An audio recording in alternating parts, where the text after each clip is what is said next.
ফাঁসি দেওয়া হয়, ঠিক আছে, ফাঁসি দেওয়া হয়। আর মিরাট কেসের ক্ষেত্রে আমরা হচ্ছে শশীপদ ব্যানার্জির কথা পাচ্ছি। মিরাট কেসের ক্ষেত্রে আমরা কার কথা পাচ্ছি? শশীপদ ব্যানার্জির কথা পাচ্ছি। মিরাট কেসের ক্ষেত্রে আমরা কার কথা পাচ্ছি? শশীপদ ব্যানার্জির কথা পাচ্ছি। এইবার এটাকে আমি কমপ্লিট সামারাইজ করব, ঠিক আছে, ছোট পয়েন্টে। 1908 সালে আমরা পশ্চিমবঙ্গের বাংলাতে, 1908 সালে পশ্চিমবঙ্গের বাংলাতে থাকব। 1908 সালে আমরা কি না পশ্চিমবঙ্গের বাংলাতে থাকব। এখানে কি হয়েছিল 1908 সালে? না আলিপুর ষড়যন্ত্র কেস হয়েছিল।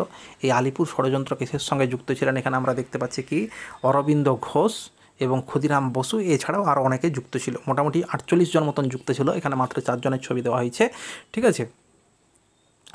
1908 সাল হয়ে গেল। 1909 সালে আমরা পাচ্ছি হচ্ছে নাসিক ষড়যন্ত্র মামলা। নাসিক ষড়যন্ত্র মামলা যেটা মুম্বাই মহারাষ্ট্রে হয়েছিল, নাসিকে ষড়যন্ত্র মামলা। সেটা কি, মিত্র মেলার যে প্রতিষ্ঠাপক বিনায়ক দামোদর সাভারকর বা ভিডি সাভারকর এবং তার যে গ্যাংয়ের মানুষ, ঠিক আছে, এই এখানে আমরা দেখতে পাচ্ছি অনন্ত লক্ষ্মণ কানাহেরিকে, ঠিক আছে। এরা এই যে ষড়যন্ত্রটা ঘটেছিল 1909 সালে, 1909 সালে। তারপরে 1910 সালে আমরা আবার ফিরে যাচ্ছি কোথায়? না বাংলায় ফিরে যাচ্ছি 1910 সালে। 1910 সালে হচ্ছে দুটো সংগঠন, একটা হচ্ছে হাওড়া কনস্পিরেসি কেস আর একটা হচ্ছে Dhaka conspiracy case. Howrah conspiracy কেসে যতীন মুখার্জি, হাওড়া কনস্পিরেসি কেসের সঙ্গে যুক্ত ছিল কে? না হাওড়া কনস্পিরেসি কেসের সঙ্গে যুক্ত ছিল হচ্ছে যতীন মুখার্জি। আর ঢাকা কনস্পিরেসি কেসের সঙ্গে যুক্ত ছিল হচ্ছে পুলিন বিহারী দাস, ঠিক আছে।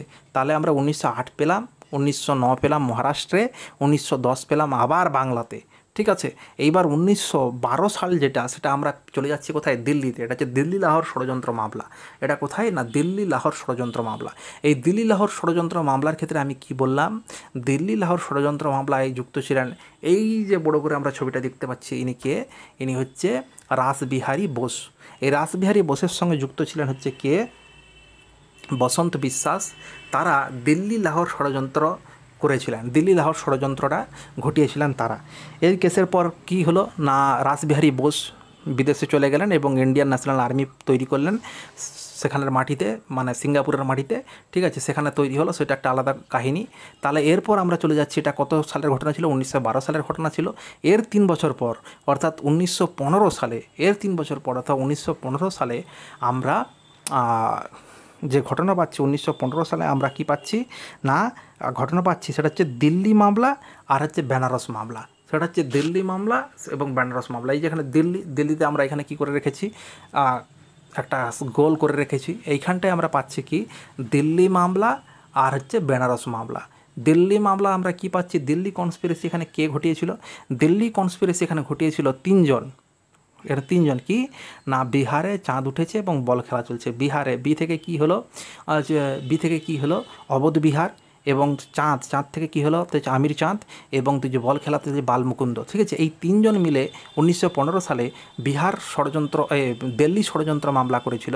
এবং দিল্লির কাছেই যে উত্তরপ্রদেশে কী আছে? বেনারস আছে। এই বেনারসে কী হয়েছিল? আরেকটা ষড়যন্ত্র মামলা হয়েছিল 1915 সালে। সেখানে যুক্ত ছিলেন কে?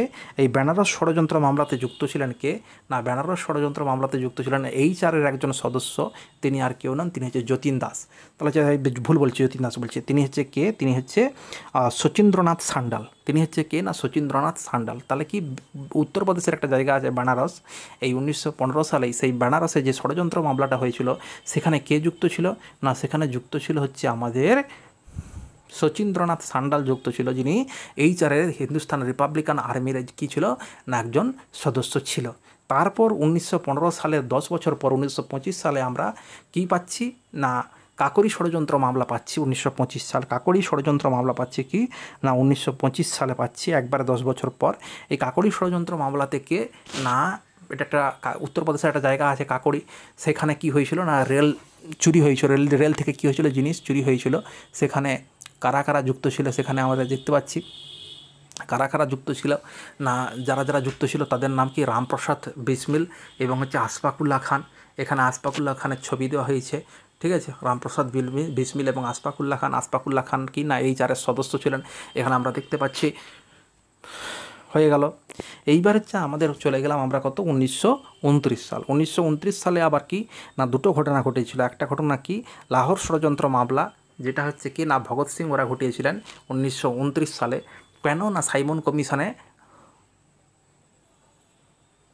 লালা রাজপথ রায়কে, সাইমন কমিশনের যখন প্রোটেস্ট হওয়ার সময়, গো ব্যাক সাইমন করার সময় লালা রাজপথ রায়কে ব্রিটিশ পুলিশ হত্যা করেছিল, তার এগেনস্টে স্টেপ নিয়েছিলেন এইচআরের সদস্যরা, এবং কি না ভগৎ সিং সেখানে একটা করেছিল, তার এগেনস্টে কী হয়েছিল, লাহোর ষড়যন্ত্র মামলা হত্যা করেছিল, এবং ভগৎ সিং ওরা কী করেছিল, পার্লামেন্টে বোমা ফাটিয়েছিল। তার এগেনস্টে যখন শুরু হয় লাহোর ষড়যন্ত্র মামলা, তখন হচ্ছে 1929 সালে ভগৎ সিং, বটুকেশ্বর দত্ত আর হচ্ছে সম্ভবত বটুকেশ্বর দত্ত ও সম্ভবত রাজগুরুকে কী করা হয়, ভগৎ সিং, বটুকেশ্বর দত্ত এবং তো হচ্ছে রাজগুরু সম্ভবত তাকে কী করা হয় না ফাঁসি হচ্ছে দেওয়া হয়। ঠিক আছে, এরপর 1929 সালে আর একটা কেস ছিল, সেটা হচ্ছে মিরাট মামলা। সেটা কী ছিল, মিরাট মামলা। সেটা হচ্ছে মিরাট মামলা 1929 সাল। এই মিরাট মামলা তো কে যুক্ত ছিলেন না, শশীপদ আচ্ছা ব্যানার্জি যুক্ত ছিলেন। এই মিরাট মামলাতে কে যুক্ত ছিলেন না, শশীপদ ব্যানার্জি যুক্ত ছিলেন। এই মিরাট মামলাতে কে যুক্ত ছিলেন না, শশীপদ ব্যানার্জি যুক্ত ছিলেন। ঠিক আছে, এই মিরাট মামলাতে কে যুক্ত ছিলেন না, শশীপদ ব্যানার্জি যুক্ত ছিলেন। তাহলে এখানটায় আমরা কি করব, প্রথমে বেঙ্গল যাব, তারপর মহারাষ্ট্র যাব, তারপর দিল্লি যাব, তারপর উত্তরপ্রদেশ যাব। ঠিক আছে, এই কয়েকটা রাজ্যের মধ্যেই আমরা কি টোটাল কমপ্লিট করে নেব। বেঙ্গল, মহারাষ্ট্র, দিল্লি, উত্তরপ্রদেশ আর কি লাহোর, এই কয়েকটা জায়গার মধ্যেই আমরা কি যতগুলো ষড়যন্ত্র মামলা আছে সেগুলো সমস্ত কী করতে পারবো, কমপ্লিট করে নিতে পারবো।